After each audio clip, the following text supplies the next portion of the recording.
नमस्कार दर्शक बंधु आपण को आम चैनल को स्वागत। पवित्र हिंदू पूर्णिमा व भाद्रव पूर्णिमा उपलक्षे आपण को अनेक अनेक शुभेच्छा और शुभकामना। आजिर भिडियोटी समस्त धनु राशि व्यक्ति विशेषों बहुत अधिक गुरुत्वपूर्ण रही, कारण आपण राशि हेबाकु जाउछि चंद्रग्रहण। देखंतु एही सेप्टेम्बर मास 7 तारिख रविवार दिन पड़ुछि हिंदू पूर्णिमा बा भाद्रव पूर्णिमा एवं सही दिन हेउछि सबुठारु बड़ एवं दीर्घतम चंद्रग्रहण, जहाँ दीर्घ 182 वर्ष पर एही भली संजोगरे हेबाकु जाउछि एवं एहार प्रभाव 12टी जाक राशि उपरे निश्चित भावरे रहिबो, कारण एही दीर्घतम 3.5 घंटार चंद्रग्रहणटी 12टी जाक राशि को प्रभावित करने सहित 4टी राशि उपरे शुभ प्रभाव पकाइबो एवं 8टी राशि उपरे अशुभ प्रभाव पड़िबो।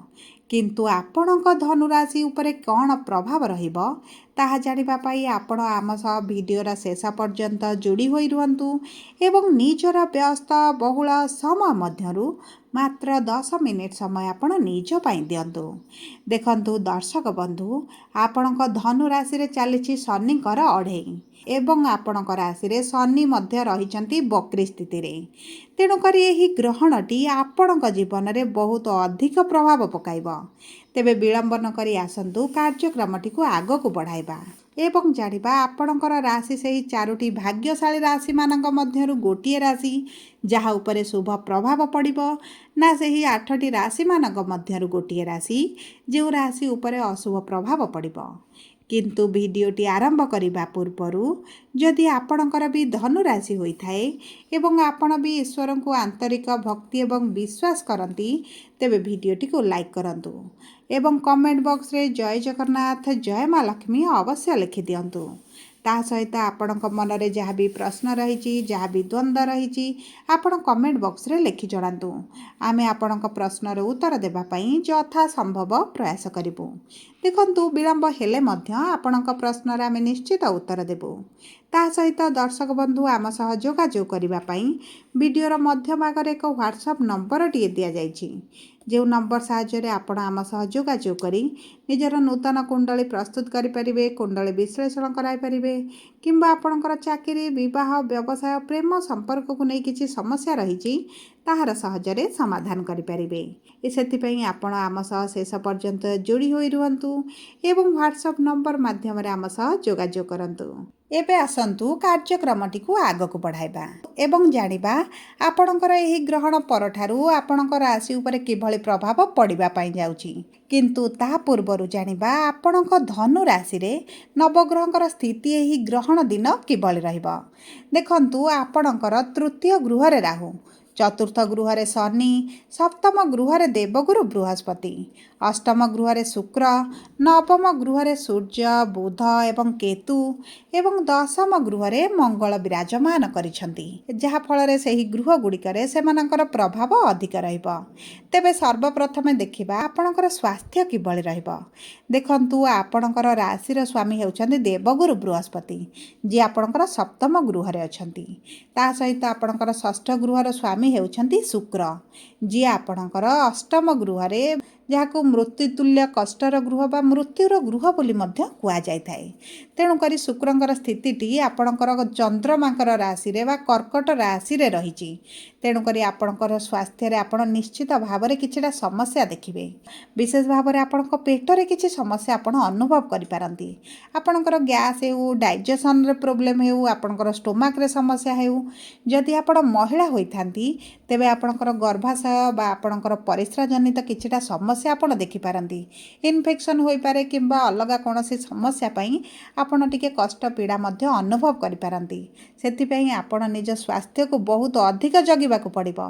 ता सहित जदि आमे देखिबा आपणकर तृतीय गृह रे हेबाकू जाउछि चंद्रग्रहण एवं तृतीय गृह हेउछि आपणकर अस्थि, आपणकर हाथ कांध ଆଣ୍ଠୁ ଗଣ୍ଠିର ମଧ୍ୟ ଗୃହ ବୋଲି କୁହାଯାଏ। ତେଣୁକରି ଆପଣ ଏହି ଅସ୍ଥି ସମ୍ବନ୍ଧିତ କିଛିଟା ସମସ୍ୟା ଅନୁଭବ କରିପାରନ୍ତି। ଅଣ୍ଟାରେ ଯନ୍ତ୍ରଣା ହେବା, ଆଣ୍ଠୁ ଗଣ୍ଠିରେ ଯନ୍ତ୍ରଣା ହେବା, ଏହିଭଳି ସମସ୍ୟା ମଧ୍ୟ ଆପଣଙ୍କର ଟିକେ ବଢ଼ିପାରେ। ସେଥିପ୍ରତି ମଧ୍ୟ ଆପଣଙ୍କୁ ଟିକେ ଯତ୍ନଶୀଳ ରହିବାକୁ ପଡ଼ିବ। ତେଣୁକରି ଆପଣଙ୍କର ସ୍ୱାସ୍ଥ୍ୟ ସମସ୍ୟାକୁ ଜଗିବା ପାଇଁ, କମ୍ କରିବା ପାଇଁ ଆପଣଙ୍କର ଖାଦ୍ୟ ପାନୀୟର ବିଶେଷ ଭାବରେ ଦାୟିତ୍ୱ ନିଅନ୍ତୁ। କାରଣ ଏହା ଆପଣଙ୍କ ସ୍ୱାସ୍ଥ୍ୟକୁ ଭଲ କରିପାରେ ଏବଂ ଏହା ଆପଣଙ୍କ ସ୍ୱାସ୍ଥ୍ୟକୁ ମଧ୍ୟ ଖରାପ କରିପାରେ। ଯଦି ଆମେ ଦେଖିବା ଆପଣଙ୍କର ଆର୍ଥିକ ସ୍ଥିତିକୁ, ତେବେ ଅର୍ଥର ଗୃହ ବା ଦ୍ୱିତୀୟ ଗୃହର ସ୍ୱାମୀ ହେଉଛନ୍ତି ଶନି ଏବଂ ତା ସହିତ ଆପଣଙ୍କର ଲାଭର ଗୃହର ସ୍ୱାମୀ ହେଉଛନ୍ତି ଶୁକ୍ର, ଯିଏ ଆପଣଙ୍କର ଅଷ୍ଟମ ଗୃହରେ ଅଛନ୍ତି। ଦେଖନ୍ତୁ, ଆପଣଙ୍କୁ କୌଣସି ଏକ ସରକାରୀ ସହାୟତା ମିଳିପାରେ କିମ୍ବା ଆପଣଙ୍କର କୌଣସି ସୂତ୍ରରୁ ଅର୍ଥ ଆସିପାରେ। ଆପଣଙ୍କର ପୈତୃକ ସମ୍ପତ୍ତିର ଯଦି କେସ୍ ଚାଲିଛି, ସେଥିରୁ ମଧ୍ୟ ଆପଣଙ୍କୁ ଭାଗ ମିଳିପାରେ। ଆପଣଙ୍କ ପୈତୃକ ସମ୍ପତ୍ତି ପ୍ରାପ୍ତ ହୋଇପାରେ କିମ୍ବା ଅଚାନକ କୌଣସି ଏକ ମାଧ୍ୟମରୁ ଆପଣଙ୍କୁ ଧନ ପ୍ରାପ୍ତି ହୋଇପାରେ। କିନ୍ତୁ ଦେଖନ୍ତୁ, ଯେହେତୁ ଆପଣଙ୍କର ଧନର ଗୃହ ସ୍ୱାମୀ ହେଉଛନ୍ତି ଶନି, ଆପଣଙ୍କର ଅର୍ଥ ସେଭିଂ ପ୍ରତି ଆପଣଙ୍କୁ ଟିକେ ବହୁତ ଅଧିକ ଧ୍ୟାନ ଦେବାକୁ ପଡ଼ିବ। କାରଣ କୌଣସି ନା କୌଣସି ମାଧ୍ୟମରେ ଆପଣଙ୍କର ଅର୍ଥ ଖର୍ଚ୍ଚ ହୋଇ ଚାଲିବ। ଏମିତି ବି ହୋଇପାରେ, ଯଦି ଏହି ସମୟରେ ଆପଣ ଅର୍ଥ ବିନିଯୋଗ କରନ୍ତି, କୌଣସି ସେକ୍ଟରରେ ଆପଣ ନିଜର ଅର୍ଥକୁ ଇନଭେଷ୍ଟ କରନ୍ତି, ତେବେ ଆପଣଙ୍କର ଅର୍ଥ ବୁଡ଼ିପାରେ କିମ୍ବା ଅର୍ଥ ଲସ୍ ହୋଇପାରେ କିମ୍ବା ଆପଣ ଯଦି କାହାକୁ ଅର୍ଥ ଦେଉଛନ୍ତି, ଫେରସ୍ତ ନ ପାଇବାର ମଧ୍ୟ ସମ୍ଭାବନାଟି ବଢ଼ିଯାଉଛି। ସେଥିପାଇଁ ଆପଣ ଚେଷ୍ଟା କରନ୍ତୁ ଅର୍ଥ ସେଭିଂ କରିବା ପାଇଁ, ଯାହାକି ଆପଣଙ୍କ ପାଇଁ ବହୁତ ଅଧିକ ଶୁଭଦାୟକ ରହିବ। ଯଦି ଆମେ ଦେଖିବା ଆପଣଙ୍କର ଶିକ୍ଷା କ୍ଷେତ୍ରକୁ, ତେବେ ଶିକ୍ଷାର ଗୃହର ସ୍ୱାମୀ ହେଉଛନ୍ତି ମଙ୍ଗଳ, ଯିଏ ଆପଣଙ୍କର ଏକାଦଶ ଗୃହକୁ ଗୋଚର କରିବେ। ବର୍ତ୍ତମାନ ଆପଣଙ୍କ ଦଶମ ଗୃହରେ ଅଛନ୍ତି। ଦେଖନ୍ତୁ, ଯଦି ଆପଣଙ୍କର ଶିକ୍ଷା କ୍ଷେତ୍ରରେ କିଛି ସମସ୍ୟା ଚାଲିଥିଲା, ତାହା ଆପଣଙ୍କର ଦୂର ହୋଇଯିବ। କିନ୍ତୁ ଆପଣଙ୍କର ଗୋଚର ଅନୁସାରେ ସରକାରୀ ଚାକିରିର ଯୋଗ ବର୍ତ୍ତମାନ ବନୁନାହିଁ। କିନ୍ତୁ ଏହି ଗ୍ରହଣ ସପ୍ତାହ ଶେଷ ହେବା କ୍ଷଣି, ମାନେ ସେପ୍ଟେମ୍ବର 15 ତାରିଖ ପରେ ସରକାରୀ ଚାକିରି ପାଇଁ ଭଲ ଯୋଗ ବନିବ। ଆପଣ ଯଦି ସରକାରୀ ଚାକିରି ପାଇଁ ପ୍ରିପେୟାର ହେଉଛନ୍ତି, ତେବେ ଆପଣଙ୍କର କୁଣ୍ଡଳୀକୁ ଥରେ ବିଶ୍ଳେଷଣ କରାନ୍ତୁ। ଜାଣନ୍ତୁ ଆପଣଙ୍କ କୁଣ୍ଡଳୀରେ ସରକାରୀ ଚାକିରି ଯୋଗ ଅଛି କି ନାହିଁ। କାରଣ ଦେଖନ୍ତୁ, ଆପଣଙ୍କର ଜାତକରେ ଗୋଚର ଅନୁସାରେ, ଗ୍ରହସ୍ଥିତିଙ୍କ ଅନୁସାରେ ସରକାରୀ ଚାକିରି ପାଇଁ ପ୍ରବଳ ଯୋଗ ବନୁଛି। ଯଦି ଆପଣଙ୍କର କୁଣ୍ଡଳୀରେ ସରକାରୀ ଚାକିରି ଯୋଗ ଥିବ, ତେବେ ଚାକିରି ନିଶ୍ଚିତ ହେବ। ଯଦି ଆପଣଙ୍କ କୁଣ୍ଡଳୀରେ ସରକାରୀ ଚାକିରିର ଯୋଗ ନାହିଁ, ତେବେ ଆପଣ ବିଫଳତାର ସମ୍ମୁଖୀନ ହୋଇପାରନ୍ତି। ସେଥିପ୍ରତି ମଧ୍ୟ ଆପଣଙ୍କୁ ଟିକେ ଧ୍ୟାନ ଦେବାକୁ ପଡ଼ିବ। ଯଦି ଆମେ ଦେଖିବା ଆପଣଙ୍କର ପ୍ରେମ ସମ୍ପର୍କ ଆପଣଙ୍କର ଭଲ ରହିବ। ଆପଣଙ୍କ ସମ୍ପର୍କରେ କୌଣସି ବି ବଡ଼ ସମସ୍ୟା ଆସିବ ନାହିଁ। ଆପଣଙ୍କ ସାଥୀଙ୍କ ସହିତ ସମ୍ପର୍କରେ ମଜବୁତି ଆସିବ। ଉଭୟ ଏକତ୍ର ସମୟ ଅତିବାହିତ କରିବେ। ପ୍ରେମର ଆଦାନ ପ୍ରଦାନ ହେବ ଏବଂ ଦେଖନ୍ତୁ, ବୁଝାମଣାଟି ବଢ଼ିବା ସହିତ ଉଭୟ ବିବାହ ପାଇଁ ମଧ୍ୟ ପ୍ରତିଶ୍ରୁତି ଦେଇପାରନ୍ତି। କାରଣ ଆପଣଙ୍କର ସପ୍ତମ ଗୃହରେ ଦେବଗୁରୁ ବୃହସ୍ପତି ଅଛନ୍ତି। ତେଣୁକରି ଆପଣ ଯଦି ପ୍ରେମ ସମ୍ପର୍କକୁ ବିବାହରେ ପରିଣତ କରିବା ପାଇଁ ଚାହୁଁଛନ୍ତି, ତେବେ ଆପଣଙ୍କ ପାଇଁ ବହୁତ ଭଲ ସମୟ ରହିଛି।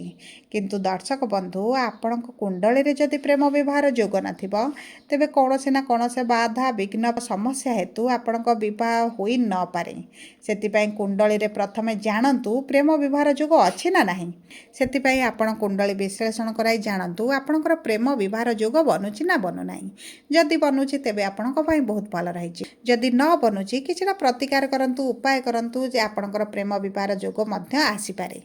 ଯଦି ଆମେ ଦେଖିବା ଆପଣଙ୍କର ବିବାହର ଯୋଗକୁ, ତେବେ ଧନୁ ରାଶିର ବ୍ୟକ୍ତି ବିଶେଷଙ୍କ ପାଇଁ ବିବାହର ପ୍ରବଳ ଯୋଗ ଅଛି। ଆପଣଙ୍କର ସେପ୍ଟେମ୍ବର 15 ତାରିଖ ପରେ ବିବାହର ଯୋଗ ପାଇଁ ଭଲ ସମୟ ଆସିବ। କାରଣ ଆପଣଙ୍କର ଭାଗ୍ୟର ଗୃହକୁ ଶୁକ୍ର ଗୋଚର କରିବେ। ଦୀର୍ଘ ଦିନ ହେଲା ଆପଣଙ୍କର ଅଷ୍ଟମ ଗୃହରେ ଶୁକ୍ର ରହିଥିବା କାରଣରୁ ଆପଣଙ୍କର ସୁଖ ସୁବିଧା, ଭୋଗ ବିଳାସ, ଐଶ୍ୱର୍ଯ୍ୟରେ କିଛି ମାତ୍ରାରେ ଆପଣ ଅଶୁଭତ୍ୱ ଦେଖୁଥିଲେ। କିନ୍ତୁ ଆପଣଙ୍କର ଶୁକ୍ରଙ୍କର ଭାଗ୍ୟର ଗୃହକୁ ଗୋଚର ଆପଣଙ୍କ ବିବାହ ପାଇଁ ପ୍ରବଳ ଯୋଗ ବନାଇବ। ତେଣୁକରି ଦର୍ଶକ ବନ୍ଧୁ, ଯଦି ଆପଣଙ୍କର ଧନୁ ରାଶି ବିବାହର ଯୋଜନାରେ ଅଛନ୍ତି, ତେବେ ଜାଣନ୍ତୁ ଆପଣଙ୍କର ବିବାହ ଅକ୍ଟୋବର ପରେ ନିଶ୍ଚିତ ଭାବରେ ହୋଇଯିବ। କିନ୍ତୁ ଆପଣଙ୍କର ଯଦି ରବି ସୁଦୁ ଗୁରୁ ସୁଦୁ ପାଇଲାଣି, ଆପଣଙ୍କ କୁଣ୍ଡଳୀ କୌଣସି ଦୋଷ ନାହିଁ କିମ୍ବା ଆପଣଙ୍କର ଗୁରୁ ପୀଡ଼ିତ ନାହାନ୍ତି, ତେବେ ହୋଇଯିବ। ଯଦି ଆପଣଙ୍କର ଜାତକରେ ଗୁରୁ ପୀଡ଼ିତ ଅଛନ୍ତି, ତେବେ ଆପଣଙ୍କର ସମସ୍ୟା ଦେଖାଯିବ। ବିବାହରେ ବିଳମ୍ବ ହେବ, ବିଭିନ୍ନ ପ୍ରକାର ବାଧା ବିଘ୍ନ ଆସିବ, ଯେଉଁ କାରଣରୁ ଆପଣଙ୍କର ସମସ୍ୟା ବଢ଼ିପାରେ, ଚିନ୍ତା ମଧ୍ୟ ବଢ଼ିପାରେ। ଯଦି ଆମେ ଦେଖିବା ଆପଣଙ୍କ ବୈବାହିକ ସମ୍ପର୍କକୁ, ତେବେ ବୈବାହିକ ସମ୍ପର୍କ ବହୁତ ଭଲ ରହିଛି। ପତି ପତ୍ନୀଙ୍କ ମଧ୍ୟରେ ମଧୁରତା ଆସିବ। କୌଣସି ସ୍ଥାନକୁ ବୁଲିବାକୁ ଯାଇପାରନ୍ତି, ଏକତ୍ର ସମୟ ଅତିବାହିତ କରିପାରନ୍ତି କିମ୍ବା ଆପଣଙ୍କ ସାଥୀଙ୍କ ସହିତ ଆପଣଙ୍କର ଯଦି ପୂର୍ବରୁ କିଛି ସମସ୍ୟା ଥିଲା, ତାହା ଦୂର ହୋଇପାରେ। ଆପଣଙ୍କ ଉଭୟଙ୍କ ମଧ୍ୟରେ ବୁଝାମଣା ବଢ଼ିଯିବ। ଉଭୟ ଯେକୌଣସି ନିଷ୍ପତ୍ତି ନେବେ ଏକତ୍ର ହୋଇ ନିଷ୍ପତ୍ତି ନେବେ ଏବଂ ଏହା ଆପଣଙ୍କ ପାଇଁ ଶୁଭଦାୟକ ରହିବ। ଉଭୟ ଯଦି କିଛି ପାର୍ଟନରସିପ୍ ବିଜନେସ୍ କରୁଛନ୍ତି ସେଥିରେ ମଧ୍ୟ ଆପଣ ଫଳପ୍ରଦ ହେବେ। ଯଦି ଆମେ ଆପଣଙ୍କ କର୍ମକ୍ଷେତ୍ରକୁ ଦେଖିବା ତେବେ କର୍ମର ଗୃହକୁ ସୂର୍ଯ୍ୟ ଗୋଚର କରୁଥାନ୍ତି। ଯଦି ଆପଣଙ୍କର ଧନୁରାଶି ଏବଂ ଆପଣ ଚାକିରିର ସନ୍ଧାନରେ ଅଛନ୍ତି ତେବେ ଜାଣି ରଖନ୍ତୁ ଯେ ଚାକିରି ପାଇଁ ବହୁତ ଭଲ ସମୟ ଆସୁଛି। ଯଦି ଏହି ସମୟ ମଧ୍ୟରେ ଆପଣ ଚାକିରି ଖୋଜନ୍ତି, ଚାକିରି ପାଇଁ ଚେଷ୍ଟା କରନ୍ତି, ନିଶ୍ଚିତ ଭାବରେ ଚାକିରି ପ୍ରାପ୍ତି ହୋଇଯିବ। ତା ସହିତ ଦେଖନ୍ତୁ ଯଦି ଆପଣ ବ୍ୟବସାୟ କରୁଛନ୍ତି ତେବେ ବ୍ୟବସାୟରେ ଯେଉଁ ମାନ୍ଦା ପରିସ୍ଥିତି ଚାଲିଛି, ଯେଉଁ ଲସ୍ରେ ଚାଲିଛନ୍ତି କିମ୍ବା ଆପଣଙ୍କର କମ୍ପିଟେଟର ମାନେ ଆଗକୁ ଗଲେଣି, ଆପଣ ପଛରେ ରହିଛନ୍ତି, ସେହିସବୁ ସମସ୍ୟା ଆପଣଙ୍କର ଦୂର ହୋଇଯିବ। ଦେଖନ୍ତୁ ଦର୍ଶକ ବନ୍ଧୁ, ସବୁ ପରେ ଅଶୁଭତ୍ୱକୁ ଦୂର କରି ଶୁଭ ଫଳ ପ୍ରାପ୍ତି ପାଇଁ ଆପଣ ପ୍ରଭୁ ଗୁରୁଙ୍କର ବୀଜ ମନ୍ତ୍ର ପ୍ରତିଦିନ ଜପ କରନ୍ତୁ ଏବଂ ଏହି ଗ୍ରହଣ ଦିନ ସନ୍ଧ୍ୟା ସମୟରେ ଦୀପ ପ୍ରଜ୍ୱଳିତ କରନ୍ତୁ ଘରର ଦୁଆର ମୁଣ୍ଡରେ ଏବଂ ଆପଣ ଚନ୍ଦ୍ରଙ୍କର ବୀଜ ମନ୍ତ୍ର ସନ୍ଧ୍ୟା ସମୟରେ 108 ଥର ପାଠ କରନ୍ତୁ। ମହାମୃତ୍ୟୁଞ୍ଜୟ ମନ୍ତ୍ର ଜପ କରନ୍ତୁ ଯେହେତୁ ଆପଣଙ୍କର ଶନିଙ୍କର ଅଢ଼େଇ ଚାଲିଛି।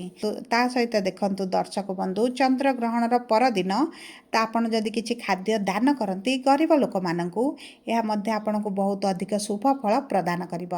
ଯଦି ଆପଣଙ୍କର ଧନୁରାଶି ହୋଇଥାଏ, ଭିଡ଼ିଓଟି କିଭଳି ଲାଗିଲା କମେଣ୍ଟ ବକ୍ସରେ ଲେଖି ଜଣାନ୍ତୁ। ଯଦି ପ୍ରଥମ ଥର ଆମ ଚ୍ୟାନେଲକୁ ଆସିଛନ୍ତି, ଚ୍ୟାନେଲଟିକୁ ସବସ୍କ୍ରାଇବ୍ କରନ୍ତୁ।